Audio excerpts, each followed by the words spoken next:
Лоцирани се проблемите, поставена е диагнозата, ама никако да се случи да го прими судството лекот. Зошто е тоа така, навистина не знам. Една од претпоставките е дека политиката е премногу завлезена и замешана и дека судството едноставно не знае и не е кадарно да се откачи едноставно од политиката во своите редови. Факт е дека новиот состав на судскиот совет не е ништо поразличен во работењето од претходниот и по прашање на транспарентноста и по прашање на односот на горливите прашања, но факт е дека судскиот совет не доживеа ни еден член одговорност која мораше да ја понесе. Вие се сеќавате на извештајот на Прибе, каде што меѓу другото кажуваше и го лоцираше проблемот и во судскиот совет. Се сеќавате на извештајот на Европската комисија која го посочи предметот јустиција, во кој дословно кажа не е проблем овде меѓу овие неколку суди, туку е проблем во раководењето и управувањето со судството. Ако вас ви го лоцираат тој проблем и ви го нацртаат, а вие немате години потоа одговорност од ниту еден од членовите, навистина кој ќе сака да се зафати и да работи нешто поразлично од она што е веќе зацртана патека. Се уште се таму кај што се, за жал, и никој од нив не понесе одговорност. Тоа е предмет кој навистина представуваше голгота, ако погледнете дека еден куп суди и администрација беа ги носеа солисици и полициски специјалци ги носеа ги каде што доживеа нова голгота, истрагата почна и заврши во Скопскиот суд.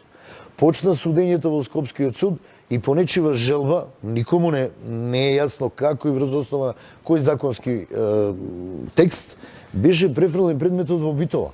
И сите обвинети одеа во Битола на судење, за да иако истрагата почна овде во Скопје. Познавачите на правото ќе ви кажат, предметот кај што почнал мора и да заврши. Треба луѓето кои почнаа предмет, кои дадоа мерки на предпазливост, кои подигнаа обвинение и го дозволија обвинението и да ги судат до крај. Ако се лоцирани проблемите во АКМИСот, не се бара пошто пото некој да одговара и да заврши во затвор, него се бара да се утврди вистината и одговорноста на секој поединечно кој бил вложен да внимава или да раководи и манипулира со АКМИСот. Тоа создава еден друг проблем. Ако ви имате ситуација во која е манипулирано со АКМИСот, злоупотреба на АКМИСот, имате ситуација прво што е со тие предмети со која е манипулирано, колку се тие предмети реално законски пресудени, и втора работа, имате ситуација во која е големо прашање каков е квалитетот на судиите поради искажаните резултати во АКМИСот со кој е манипулирано.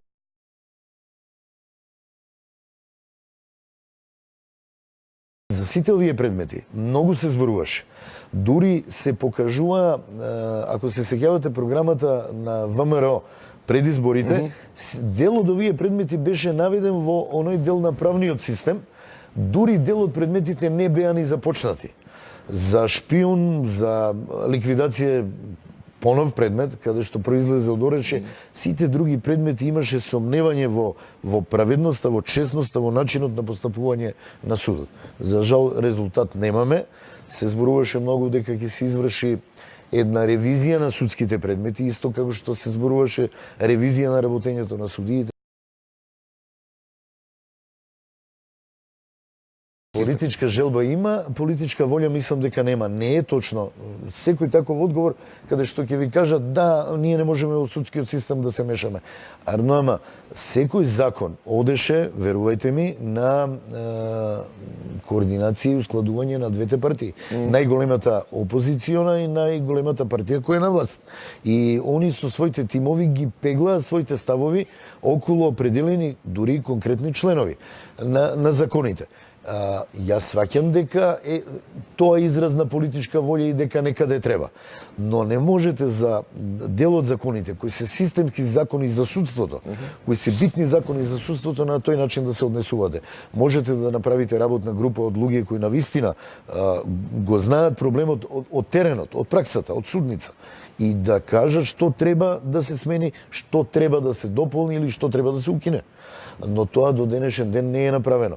Многу лесно беше, ние не дојдовме во ситуација да понесат одговорност луѓето кои што го доведоа судството на вакво дереже. Јас би сакал да верувам дека нема мешање на политиката во судството, но пак од друга страна, ако нема одговорност за актерите кои го донесоа судството на вакво дереже и истите и ден денес учествуваат во раководењето и пресудувањето и правораздавањето, многу тешко ќе можеме да кажеме дека политиката нема влијание.